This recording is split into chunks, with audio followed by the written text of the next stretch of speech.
It's white, it's small, it's very boxy, and it's a very unique car.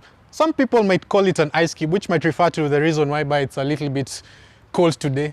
Anyway, today we have the Suzuki Alto.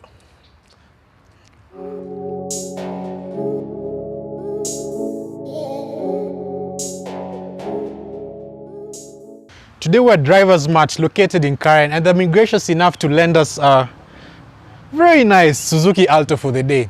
If you guys are interested in any car, it can be from Prados, Land Cruisers, Range Rovers, Rolls Royce, anything you want, get in touch with them. Their contact details will be down in the description. Trust me, they are very unique cars. Today we're just going to start with a very interesting car. It's very interesting. Just continue watching. Way back in 1979, which sounds like a long time ago, but it's actually only 40 years ago, Suzuki introduced the Alto into the market. Back then, it was a light commercial vehicle meant for transporting goods from one place to another, or if you're running a small business, you could run around town, small things. Back then, it came with a 600cc engine. There were rules in Japan called, it's like the K-car rule. Cars were only supposed to be a certain set of dimensions. That's why these cars are so small. So 600cc and a certain set of dimensions.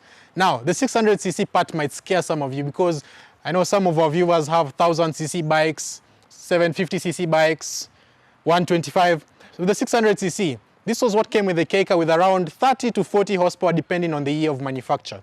Today we have 1000cc, so it's like a performance version of the Alto.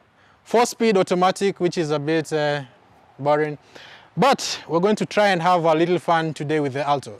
So in late 2018, early 2019, we saw a massive influx of these cute little Altos into the market.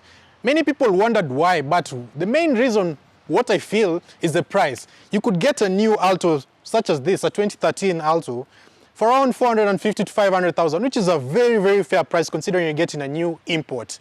For the same amount, you could buy a second-hand Vitz, you could buy a second-hand Nissan Tida. And like if you're trying to do taxi business, some of them might not allow you to bring in second-hand cars.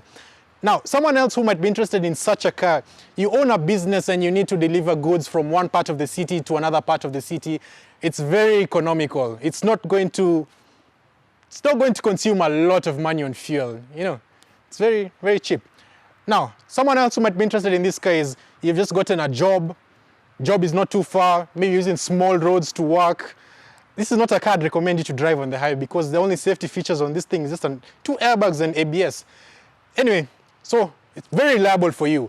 You could drive it wherever you want to go. You could topple it over, you could kick it, and it's going to serve you well. Suzuki Alto. When it comes to the design of the Alto, it's a very simplistic design. Nothing much going on. Like you can see from the grille, you might think that the whole grille is meant for airflow, but it's not. Okay, yes, it's meant for airflow, but like the radiator is only 1 foot. Just this, from here to here. Just that.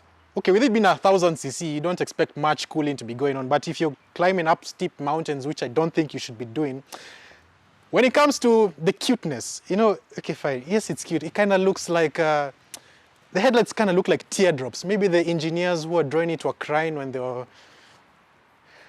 The engine is whereby some of you might be a little bit more interested in it. Now, this is not a sports car. Yes, it's the highest engine, most powerful Alto you can get, but it's really, really small. It's an inline 3, 66 horsepower, 66 pound-foot of torque, 1 liter, water-cooled, very small engine. I don't know if you can see it from there. Anyway, when I talked about reliability, everything is accessible. You have your you have your battery here, you have your AC condenser, you have your brake booster, you have your engine. There's nothing much going on. If you're to service it, everything is very accessible. Your engine mounts are down here, your exhaust, geez, it's small. The exhaust is like, I don't even think it's a 1 inch. The design of the Alto is very, very basic. Yes, there's some design elements. There's a slight belt line over here and a slight other belt line at the bottom of the door. But if you look at it from the side, there's nothing unique about it. There's nothing that's going to make you want to take a photo of it. It's a very commercialized looking car. Now, when it comes to the brakes and tires, front brakes, ventilated discs at the front, which is it's quite good. At least it doesn't have drums, and drums at the rear. 13-inch wheels. This one has a optional extra of alloys, but I think it's more of an aftermarket part. But the thing is with this car, it's very light. I know this is possible because I've done it before. I'm not going to lie to you guys.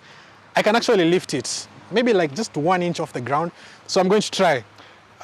If you're a person who goes to the gym and you own an Alto, there's no need to go to the gym. Just in the morning when you wake up, you know, just come squat and do a couple of pumps. I don't think I lifted it there, but yeah, very light. We've established that the Alto is very light, but you know, it's a light commercial vehicle with a cargo capacity of around 200 kilos. Now, with 200 kilos, you'd think 200 kilos is a lot, but it's actually not. It's like 2 versions of me. So if you have 2 versions of me, I don't think you'll be able to carry any cargo back here. Some convenience features back here. You have a spare wheel. Okay, the spare wheel is it's just more of like, at least I have a spare wheel. It's a 12-inch spare wheel with a jack and wheel spanner. You know, very simple. Everything is all plastic. But if you want to make it a bed, I think it would work. Okay, fine. Let me show you something. If I was to sit, the car drops. So that's what I was saying, 200 kilos is a bit much. Okay, so the interior of the Alto. Now, we can see the Alto isn't made to be comfortable. Plastic everywhere, bench seat. It's a 4-seater, so you've got 2 points for your seat belts locking in here. But all in all, you know, for the budget this thing is, it's not a bad place to be. You could be in a worse place. So I don't actually mind. Now, in terms of comfort and bounciness, like you can see, if I move around, I actually shake shake the car. But it's not a bad place to be. It's really nice. Okay, the driving seat of the Alto. Now, we already established that this is not a luxurious car. It's a very commercial vehicle. You can tell from all the plastics that are going on, there's actually nothing leathery or soft touch. You know, it's very robust.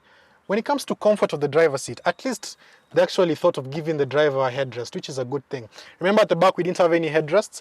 Anyway, when it comes to features, you have your FM, you have AC, actual working AC. You have your headlight switch stock, you have your wipers, and I think the best thing in here is actually the automatic windows. You know, for the common mwananchi, having automatic windows, it's a really nice touch. The other windows are also electric in this particular one. But all in all, for the price, you know, that's all I'll always talk about, the price. For the price you're getting this thing at, it's not too bad. It's actually really, really nice. So let's go for a small drive. I'm going to explore all 66 to 68 horsepower and 66 pound-feet of torque. I hope it gets to 100, but we're going to find out in a second for you guys. So we're finally driving the Suzuki Alto, and I must say, first impressions, I'm on a bit of a rough road right now, and it actually does soak up the bumps pretty well.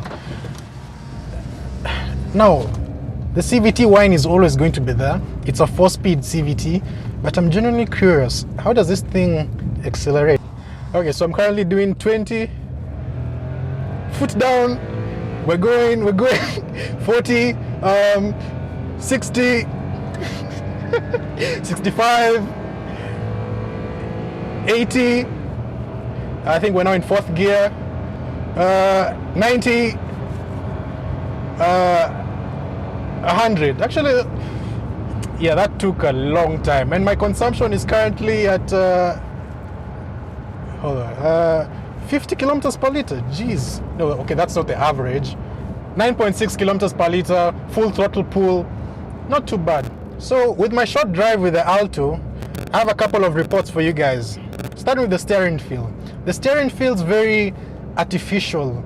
It doesn't feel as directed as I'd have liked it to be. And with the acceleration, you know, for a simple overtake, that's way too much effort. And you know, that's what I was saying, this is not a car I'd actually like to drive on the highway because of the power. If you're trying to overtake, you can actually get in quite a lot of trouble. You might underestimate your overtaking power, which might put you in a bit of a hazardous spot. And the brakes are actually quite satisfying. They're not the best, like slowing down from 60 to 20 and bump, and the car handles it pretty well. I think the main thing is the acceleration. This is a car whereby it's a very commercial vehicle. So if it's a car that you're doing deliveries in, town runs, taxi business with, it works. Economy, I'm currently doing 17 kilometers per liter and I've not been driving too slowly. I've been doing some full throttle pulls. Okay, fine. The 68 horsepower in this thing is not too dramatic. It's actually, I think this is the least powerful car I've ever driven, but it's very satisfying to drive. It's a car that I'd imagine myself driving, going shopping, small chores, and the car actually works well. When it comes to reliability, you know, simplicity, there's nothing to go wrong. It's a Suzuki, it's a Japanese thing. Service parts, if you go to industrial area, you'll find many of these cars, service parts, everywhere you look, Suzuki. Yes, Toyota make more parts, but you know, it's not too bad. When it comes to safety, safety is a little bit sketchy. This is a car that I would not like to have any sort of incident in. At least they give you 2 airbags in this one and ABS brakes, but that's all you have. I don't think it has any crumple zones. If there are crumple zones, maybe the front, the sides, the window is right here, and you know, no side protection, nothing. It's a very basic bare to bones car. I'm about to take a corner right now and I hope I don't lose it. Jeez. Okay, that was a bit hot. I did it at like 80. Jeez. Okay, fine. This is a bit too sketchy for me. The body roll is actually quite insane, but you know, it's quite comfortable. Very comfortable. My economy has gone up to 20 kilometers per liter, which is really nice. Now, I'm going to do another acceleration run. Currently doing 60, foot down, 70, 80, into gear 4, 90, 100. That's all I'm going to give her. That's all I feel safe with. I'm not going to try anything silly today. You know, it's a very nice car. I genuinely enjoy it. So if you guys are looking to purchase yourselves a Suzuki Alto or any other car, contact Drivers Mart. Their details are down in the description. Personally, I've enjoyed the car. It's been a very unique experience. It's something that I thought I wouldn't actually like, and I'm genuinely surprised with what this small thing is. So yeah. One interesting thing is the size of this thing on the inside. Like, if your kid is at the back seat, you can actually grab hold of them. I think if you're tall enough, you can actually get to the boot through just stretching your hand, which is quite impressive. So I hope you guys have enjoyed my small review of the Alto, all its weird features, all its good parts, especially the economy, the noise, and I hope you guys, your comments are always appreciated, your feedback is always valued, and I hope you guys enjoy our small reviews of the Alto. So yeah, let me try and accelerate away. There's someone trying to overtake. 80. Goodbye.